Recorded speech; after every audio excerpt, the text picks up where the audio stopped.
vamos agora aos destaques da coluna Pente Fino com o nosso colega Rodrigo Finardi. Boa tarde, Finardi. Boa tarde, Leandro. Como é que está? Tudo certo. Vamos aos destaques da coluna aqui na tela. Olha, tá aí, ó. Vivemos um tempo... Pode falar.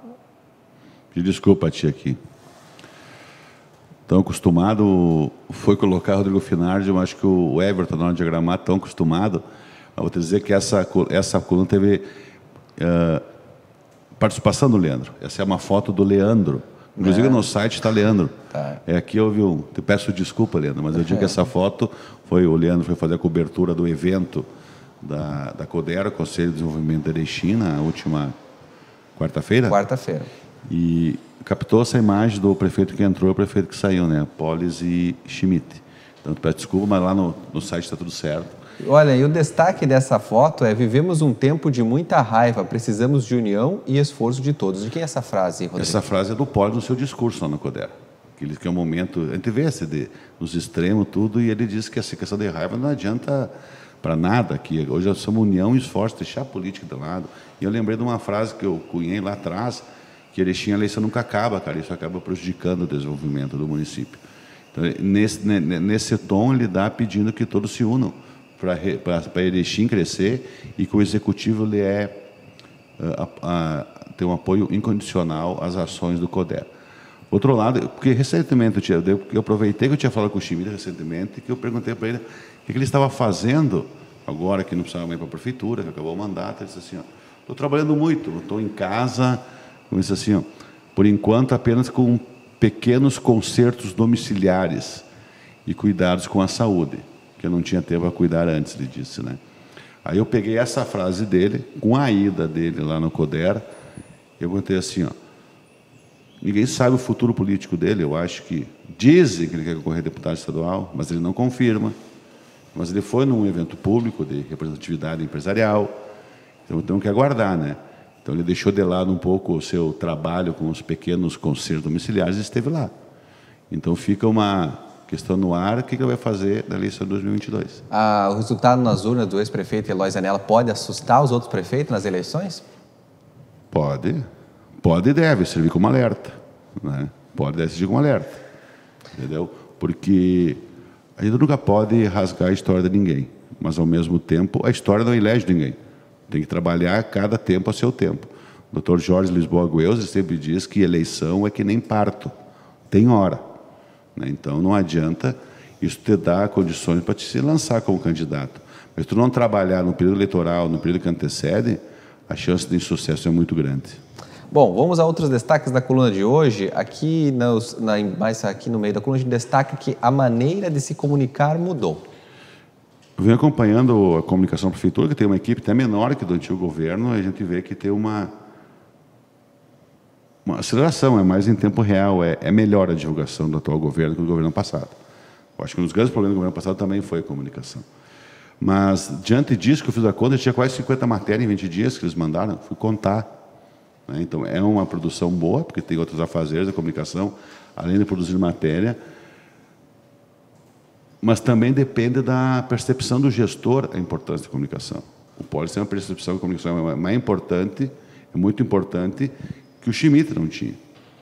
Isso tenho muito claro para mim, que é a área que nós atuamos e acompanho o perfil de cada um, mas não é apenas divulgar, é como divulgar, que esse eu também lanço um desafio. Nós tivemos alguns ruídos, algumas informações nesse início de governo, porque isso é para evitar ruídos de comunicação, né? E para quem vive de imagem, o ruído que vem de dentro do setor público é muito ruim para correr atrás depois, né? Então eu acho que está melhor, mas tem que evitar alguns ruídos, tipo aquela matéria de afogadilho, sem analisar posterior o que vai acontecer. Isso já aconteceu em 2, 3 informações que eu vi, por exemplo, né? Faltando alguma informação dentro que pode deturpar um pouco o que realmente é o que está acontecendo.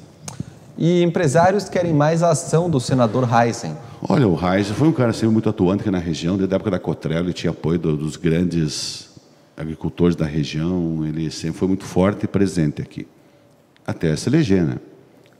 Um grupo de empresários, muitos desses que estavam lá na CODER, onde tu acompanhou, estão reclamando que Ele veio aqui, fez um belo discurso, se elegeu senador da República pelo Estado, só temos 3, né? E que as suas propostas, por enquanto, não são nada do papel. Quais são as 2 grandes propostas deles? Nós temos um braço da ferrovia Norte-Sul, que ela não vai contemplar Erechim, mas tu pode fazer um braço da onde ela passasse, aqui em Frederico, né, até Erechim. Por quê? Para escoar a produção. Grãos, principalmente, que chega até o FAR, que é importante, que é a maior empresa de biodiesel do Brasil hoje, sai, então pode baratear os custos para o empresariado e é rápido, né? E outra questão, que ele falou muito transbrasiliana, e a gente viu que parou de falar transbrasiliano. Então, os empresários estão cobrando algumas respostas e ações mais concretas que saem do papel e do discurso. Muito bem, olha, nós temos outros destaques. Vou fazer lá daquele lado lá. Líder de governo é oficializado. Sabe que nós já escrevemos aqui isso, né? Que ia ser o FIFO parede, coisa e tal, e na manhã de ontem, então, foi entregue um ofício, o prefeito Paulo entregou oficializando. Por quê? Por que não oficializou antes? Eu não sabia que era ele, porque não teve uma sessão, né? E a sessão, próxima segunda-feira, com pautas importantes para o município, terá 5 ou 6 projetos que serem votados, e ali ele vai botar na prática o que é o líder do governo. O líder do governo tem que defender os projetos do Executivo. E o trabalho do governo também tem a ver com a postura que a oposição adota no decorrer do mandato. Mais firme, com mais informação. Então, segunda-feira terá uma sessão extraordinária, que teremos vários projetos importantes. É uma maneira de sentir como é que será a atuação. Ele já foi suplente de vereador na última gestão, ele não é cru nas lidas do Legislativo, mas o líder do governo tem um trabalho um pouco mais firme, em defesa. Ele tem que, além de ter essa ligação com o Executivo, ele precisa municiar todos os demais seus colegas, porque tu nota que quando tem um projeto polêmico, na hora de se inscreverem para falar, os vereadores eles ficam olhando no painel, um aperta aqui, um aperta ali, para um falar depois do outro. Vai na oposição, vai na situação, aí o último deixa para fechar, para responder os outros. Então tem todo um joguinho que acontece, né? Mas é importante para o vereador que ele acaba aprendendo, na sua essência, o que é possível dentro do Executivo. Então, o líder do governo tem essa... Acredito que ele e o Hélio Dalzotto irão intercalar essa função ao longo dos 4 anos.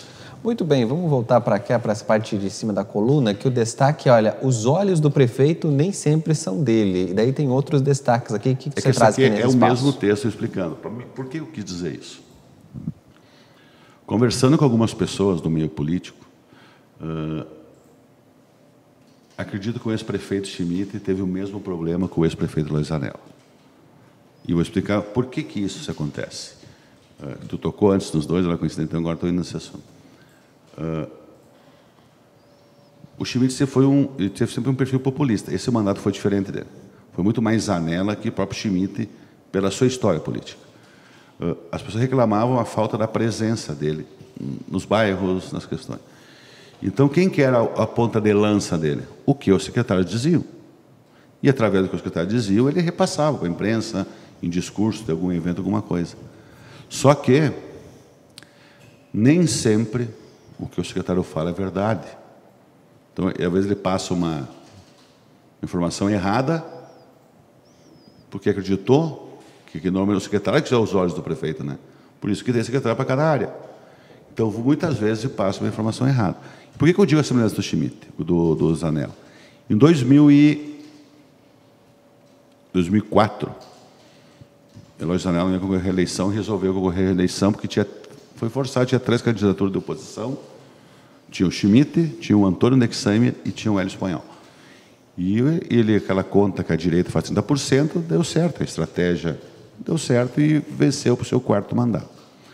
Ele ganhou, e quando retornou, eu fui fazer uma entrevista exclusiva com ele, lá no gabinete do prefeito, e criou uma crise no próprio governo dele. Mas ele sempre foi muito autêntico, ele diz assim, ó, a menina dos olhos do mandato era o PROET, aquele programa de educação em tempo integral, muito forte, se investiu, uniforme, criança. A primeira coisa que ele me disse, porque eu digo quando o secretário passa uma coisa que é o que não é. Eu não sei se o PROET é um projeto ou só uma recriação. Criticando o seu próximo governo, dizendo que secretários talvez teriam passado informações erradas. E como ele foi à reeleição, e falou outras coisas, ele sentiu no dia a dia, buscando os votos, que o que passavam para ele, que ele também é mais um burocrata de gabinete que está na rua, que tinham mentido para ele. Será que o Polis vai ter esse problema? O Polis anda muito. O Polis não é de gabinete, ele é de rua. Então, se um secretário mente para ele, ele vai saber. Ele pagou um preço na última eleição, por acordos políticos, manteve alguns cargos que não deram resultado a alguns secretários, e não acredito que ele faça isso agora. Senão, não vai ficar na mesma coisa, vai divulgar coisas que os secretários dizem que nem sempre é verdade, como aconteceu com a Eloy Zanella e com o Luiz Schmidt. Também, nós temos aqui o último destaque da coluna de hoje, o Alto Uruguai, eterna região de cabos eleitorais. Até quando? Essa é uma bandeira, conversando com o nosso diretor, que a gente já fez na outra eleição, e vamos começar mais cedo esse ano. Por que mais cedo? É inadmissível que, hoje em dia, estou fazendo um trabalho que vai demorar muito para ficar pronto, mas vai ficar, que é o seguinte, eu estou pegando os 31 deputados federais, todas as emendas parlamentares que eles tiveram direito e para quem eles encaminharam. Tu vai ver que os deputados federais, que não são daqui, e é natural, a sua região é muito mais bem atendida que o Alto Uruguai. O Alto Uruguai são migalhas para pegar o apoio de um prefeito, de um vereador, e fazer seus votinhos para garantir a eleição. E nós vamos se contentando com isso sempre. Por isso que eu digo, nós somos especialistas em cabos eleitorais, não em candidatos nossos. Ou é por um acaso, eu questiono, será que é por um acaso que o Alto Uruguai é a região do estado com o maior número de municípios sem acesso asfáltico, quase um terço dos municípios, 11? Não é. Isso é falta de representação política. Então, está na hora também, e não é só culpa dos políticos. Aí é que está a questão, o X da questão. Muitas regiões onde tem deputados federais e estaduais, as entidades representativas se posicionam favoráveis à campanha de votar em candidatos locais. Chapecó é um exemplo. Chapecó tem 2, 3, eu nem sei quantos, mas é um monte. Só que tu vai para o interior, todos os municípios têm acesso asfáltico. Eles têm um escritório do estado ali, do oeste. Eles têm órgãos fortes federais ali. Nós temos aonde? Passo Fundo para lá. Aqui nós não conseguimos todo o nosso serviço Erechim. A gente se contenta muito com migalhas.